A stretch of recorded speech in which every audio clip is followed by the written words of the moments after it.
Buenos días, hermanos. Bueno, para la noche, este, vamos a seguir con el estudio que estábamos haciendo de Mateo. Esta vez vamos a continuar estudiando el capítulo 10.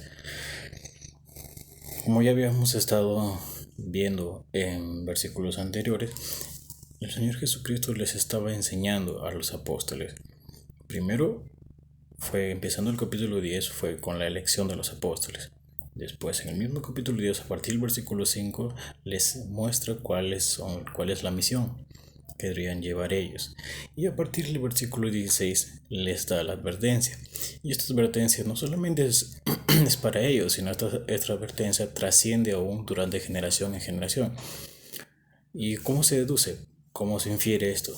Por lo mismo de que esto, las persecuciones que se hablan a partir de estos versículos se dan y se van a seguir dando hasta de ahora y hasta que venga el Señor Jesucristo, como le llaman el segundo advenimiento. Entonces es importante tener ese contexto textual, ese contexto del capítulo para poder entender y interpretar. Como le había dicho en el estudio anterior, a partir del versículo 16 ya ciertos versículos adquieren carácter profético, carácter escatológico, que es lo que va a suceder en un futuro también. Entonces vamos a ir uno por uno. Dice, desde el versículo 16, He aquí yo os envío como ovejas en medio de lobos, sed pues prudentes como serpientes y sencillos como palomas. El Señor Jesucristo les estaba diciendo que realmente a causa de lo que ellos iban a predicar, a causa de los que ellos iban a enseñar, iban a ser perseguidos, iban a ser azotados, incluso iban a llegar a morir a causa de compartir el Evangelio. Y no estamos hablando de que ellos tenían la Biblia completa a la mano, sino que lo que el Señor Jesucristo les había enseñado ellos tenían que compartir. Lo que el Señor Jesucristo había hecho ellos tenían que compartir. Todo lo acontecido ellos iban a compartir y por esto iban a ser perseguidos. Muchos de los apóstoles murieron más temprano que otros y según el contexto histórico del último fue Juan, el apóstol Juan. Pero es tan importante considerar estos versículos porque también nos ayuda a entender cuál es la evidencia de un cristiano genuino, de un verdadero cristiano. Y esto es lo que vemos en estos versículos. Quiero decir y aclarar por si acaso, no porque no estés sufriendo alguna persecución a causa de tu fe, no significa que no seas creyente, sino a lo que me refiero es de que serás rechazado a causa de tu fe, a causa de lo que tú crees, a causa de lo que tú has aprendido, a causa de tu convicción conforme a las escrituras, serás rechazado. No te van a querer escuchar, pero esto no determina que vas a ser perseguido o no perseguido. Es decir, cuando sufras persecución a causa de esto, como está sucediendo en muchos otros países, como en China, en India y en otros países, esto hace que sea evidencia para ellos de que realmente son cristianos y que realmente están sufriendo por la palabra de Dios y se está cumpliendo lo que la Biblia enseña.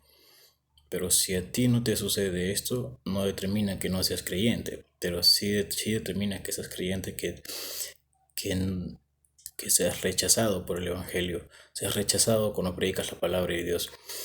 Ahora, si tú nunca has sufrido un rechazo por la palabra de Dios, ten cuidado, porque no estás cumpliendo lo que la palabra de Dios enseña, no estás cumpliendo que tú tienes que predicar el Evangelio. ¿Cómo pues tú vas a ser rechazado si no estás compartiendo? Hay que consideremos esto aún en nosotros mismos. No se trata de estar en un pequeño círculo en tu iglesia, un pequeño círculo en un grupo y solamente es ustedes hablar la palabra de Dios. Esto es bueno, pero también es ir y predicar. El mandato es ir y predicar a todos los lugares. Pero si no lo estás haciendo y no eres rechazado a partir de esto, estás desobedeciendo un mandato, un precepto que Dios había determinado desde el principio. Y el Señor Jesucristo lo ordenó también. Entonces, esto es lo que le está diciendo. Y aquí yo os envío como ovejas en medio de lobos. El Señor Jesucristo les está diciendo, van a morir, van a sufrir persecución, van a pasar por muchas cosas, van a padecer por mucho, pero no os dejaré solo. Les está mostrando, les está viniendo y a pesar de eso, y a pesar que el Señor Jesucristo desde el versículo 16 les comienza a decir tantas cosas que ellos van a pasar, ellos no desistieron. Ellos se fortalecieron por el Espíritu Santo que estaba en ellos y por eso siguieron en su camino. Y versículo 17 dice, guardaos de los hombres, porque os entregarán a los concilios y en sus sinagogas os azotarán. Guardaos de los hombres. No significa que ellos tienen que ser indiferentes a los hombres, sino les está diciendo que no deben confiar en los hombres. Porque a causa de su fe y a causa del evangelio es que ellos iban a ser perseguidos y entregados. Por eso es que anteriormente le dice, tienen que ser prudentes como serpientes. Entonces, por eso les está diciendo, no confíes en el hombre, porque realmente te entregarán ante los concilios y en sus sinagogas serán azotados. El Señor Jesucristo fue el primero que, a pesar de que les enseñó la verdad y les habló con mucho amor, fue azotado y crucificado. 18. Y aún entre gobernadores y reyes seréis llevados por causa de mí, para testimonio de ellos y a los gentiles. Este es un versículo bastante importante, porque realmente está determinando que no solamente el testimonio de ellos y lo que ellos hicieron y que quedaría escrito en el canon de la Biblia, iba a ser solamente para ese tiempo, sino iba a trascender de generación en generación. Por eso es que tenemos las escrituras. En las escrituras tenemos todo lo que ellos hicieron y cómo murieron ellos. Su testimonio de llegar hasta los reyes, hasta llegar hasta los gobernantes, hasta donde ellos llegaron, llevando el evangelio, queda testimonio para nosotros. Quedó testimonio para con ellos en su tiempo y queda hasta actualmente y seguirá sirviendo como testimonio a nuestras futuras generaciones con el fin de animarnos y mostrarnos que esto es lo que Dios Jesucristo nos mandó, no solamente a ellos, sino a nosotros. Por eso es que dice, para testimonio de ellos y a los gentiles. La Biblia nos enseña que nosotros somos los gentiles, no pertenecemos a los judíos. Nosotros no somos dentro de la nacionalidad judía, somos gentiles. Pero toda la palabra de Dios es también para nosotros. Diciendo, mas cuando os entreguen, no os preocupéis cómo o qué hablaréis, porque en aquella hora, os será dado lo que habéis de hablar. Porque no sois vosotros lo que habláis, sino el Espíritu de vuestro Padre que habla en vosotros. Es una gran promesa. Es una gran promesa aquí. Qué importante considerar esto, porque realmente no es malo sentir nervios cuando estás compartiendo el evangelio. No es malo sentir un poco de temor porque puedes ser rechazado, porque te puede suceder algo. Pero el Espíritu Santo que está en ti es el que te da la fortaleza. El Espíritu Santo que te da las palabras, la sabiduría correcta, el enseñar con amor, el enseñar con sencillez, el enseñar con humildad, con mansedumbre, con templanza, con dominio propio, bajo cualquiera que sea la circunstancia, siendo solamente porque te están escuchando o porque te están rechazando.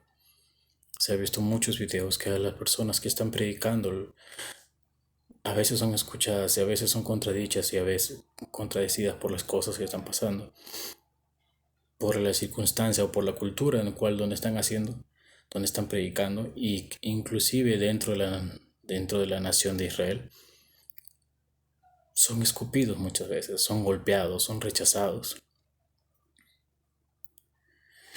Entonces, pero ellos no van con sus fuerzas, ellos no van con con esa valentía que pueden tener ellos en su corazón, que nace de su propio corazón o de sus propios pensamientos o de su propio razonamiento. No es así. Es el Espíritu Santo que está en ellos. El Señor Jesucristo dijo: yo no os dejaré solo, no os dejaré solos. Yo os enviaré al Espíritu Santo, vuestro Consolador, y que eso os recordará y os enseñaré todas las cosas que yo os he dado. Eso fue lo que dijo el Señor Jesucristo.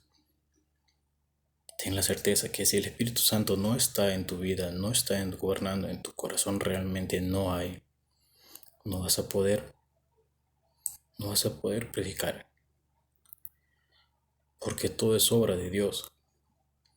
De alguna manera tú podrás repetir algunas palabras, pero el Espíritu Santo es el que obra allí, en ese momento, cuando tú estás hablando a la otra persona, cuando estás enseñando, cuando estás evangelizando. Entonces, ¿cuál es el papel de nosotros? Confiar. Confiar que es el Espíritu Santo en nosotros, obrando y dándonos las palabras correctas para decirle.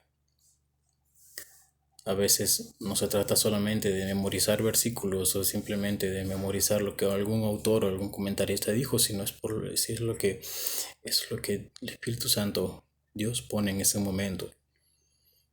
Tienes que escuchar, tienes que decirle lo que dice la palabra de Dios, mostrarle cuál es su pecado y hablarle de sus necesidades de Cristo. Mencionar el Evangelio y ya sembraste en un corazón que necesitaba el Evangelio. Tu conversión y el crecimiento depende de Dios, no de nosotros. Versículo 20. Porque no sois vosotros los que habláis, sino el Espíritu Santo de vuestro Padre que habla en vosotros. 21. El hermano entregará la muerte al hermano, el padre al hijo, y los hijos se levantarán contra los padres y os harán morir. Y Jesucristo dice, inclusive dentro de sus propias familias, dentro de sus propias moradas, donde habitan normalmente, serán entregados, serán traicionados. Y esto es verdad.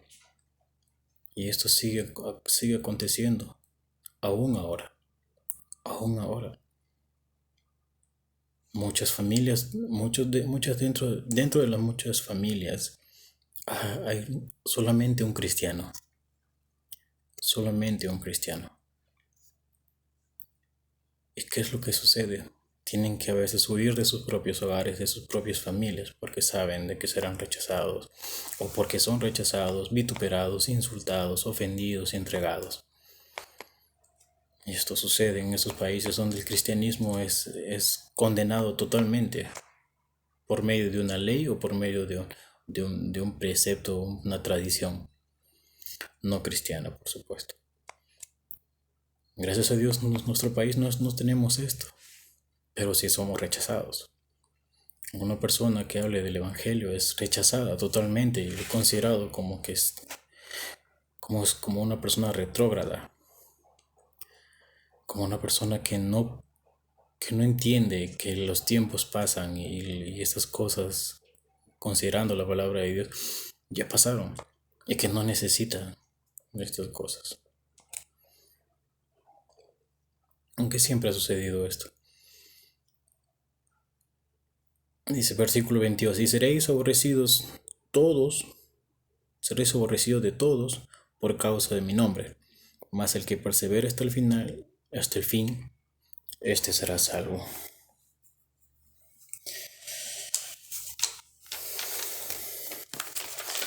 Este es el versículo que realmente es el centro, del que yo considero que es el centro de todo el capítulo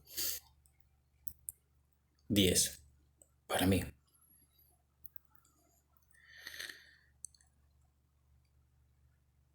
Versículo 22, y seréis aborrecidos todos por causa de mi nombre.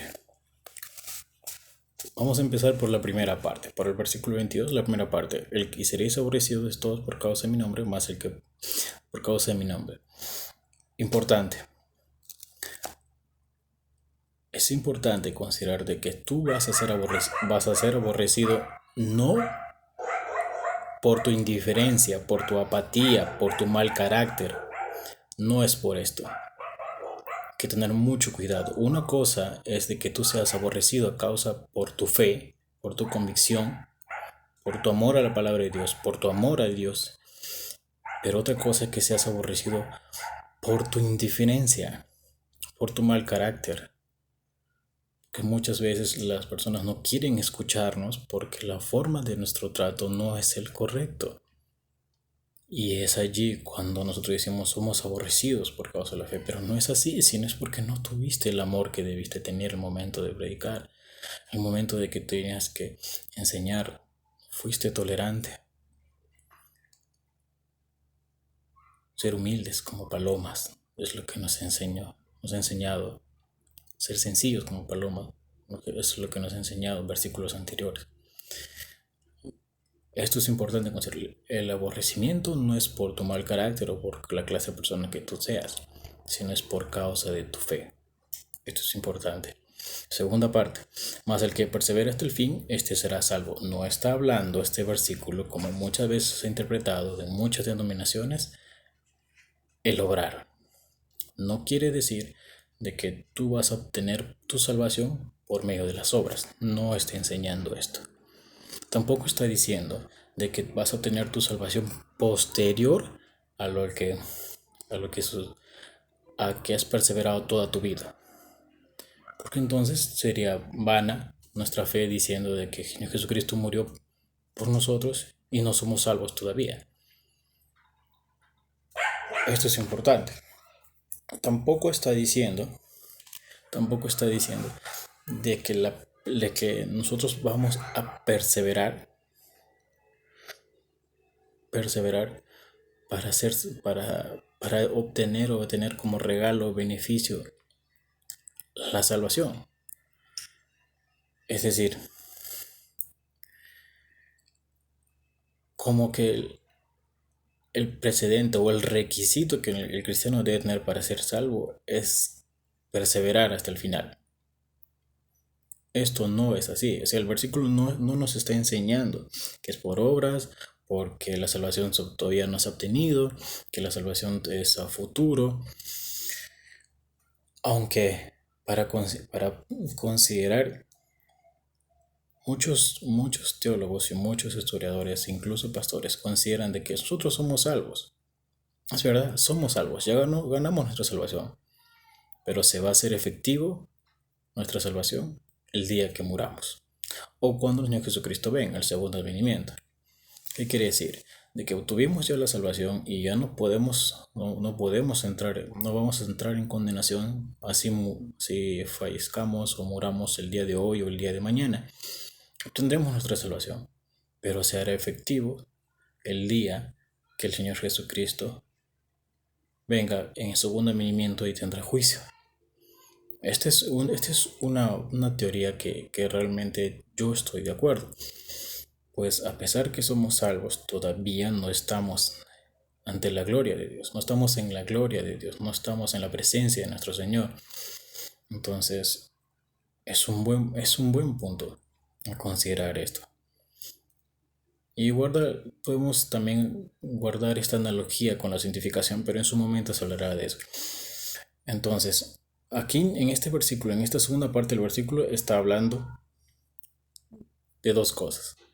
Que nuestra salvación se va a hacer efectiva en el momento que el Señor Jesucristo venga en el segundo advenimiento, después del juicio. ¿Somos salvos? Somos salvos.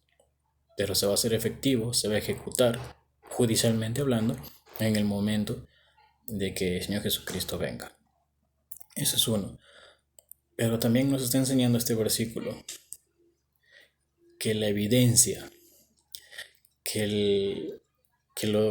la marca distintiva que tiene el creyente es que éste va a perseverar hasta el final. No quiere decir o no nos enseña de que esto es lo que predetermina la salvación, sino es que esto es lo que se va a evidenciar en el creyente que es salvo, que va a seguir perseverando. Entonces, ¿cómo persevera un creyente? Persevera mediante la fe. Efesios 2, 8, 9. Esto es lo que enseña este versículo. El creyente persevera no por sus fuerzas, no porque es santo completamente en su totalidad, porque todavía está dentro de su naturaleza carnal, todavía está dentro de carnal y va a pecar, va a tener malos pensamientos, de alguna manera va a tropezar. Y hay que ser sinceros, cualquier tipo de pecado el creyente puede cometer. No hay pecado chiquito, no hay pecado grande. Inclusive el fijarse en una mujer o un hombre que no es creyente, ya está mal. Ya está mal, ya al considerar tener en tu corazón a alguien que no es creyente. Entonces hay tantas cosas, tantos pecados que el creyente, el cristiano, el salvo, la persona salva va a pecar. Pero lo que lo identifica es que se arrepiente y no vuelve a lo mismo. Es decir, un creyente, surgió alguna vez la pregunta, ¿un creyente puede volver a pecar una y otra vez bajo el mismo pecado? Y la respuesta para mí, lo que yo considero es que sí. El creyente puede volver a pecar, pero no, la única diferencia es que no se satisface en ese pecado, no se complace al punto de ya tomarlo o ignorarlo y decir que es algo normal para eso, es algo habitual para él. En definitiva, este es un tema que realmente ha consignado muchas discusiones, discrepancias y muchos diálogos entre muchos pastores, pero sí,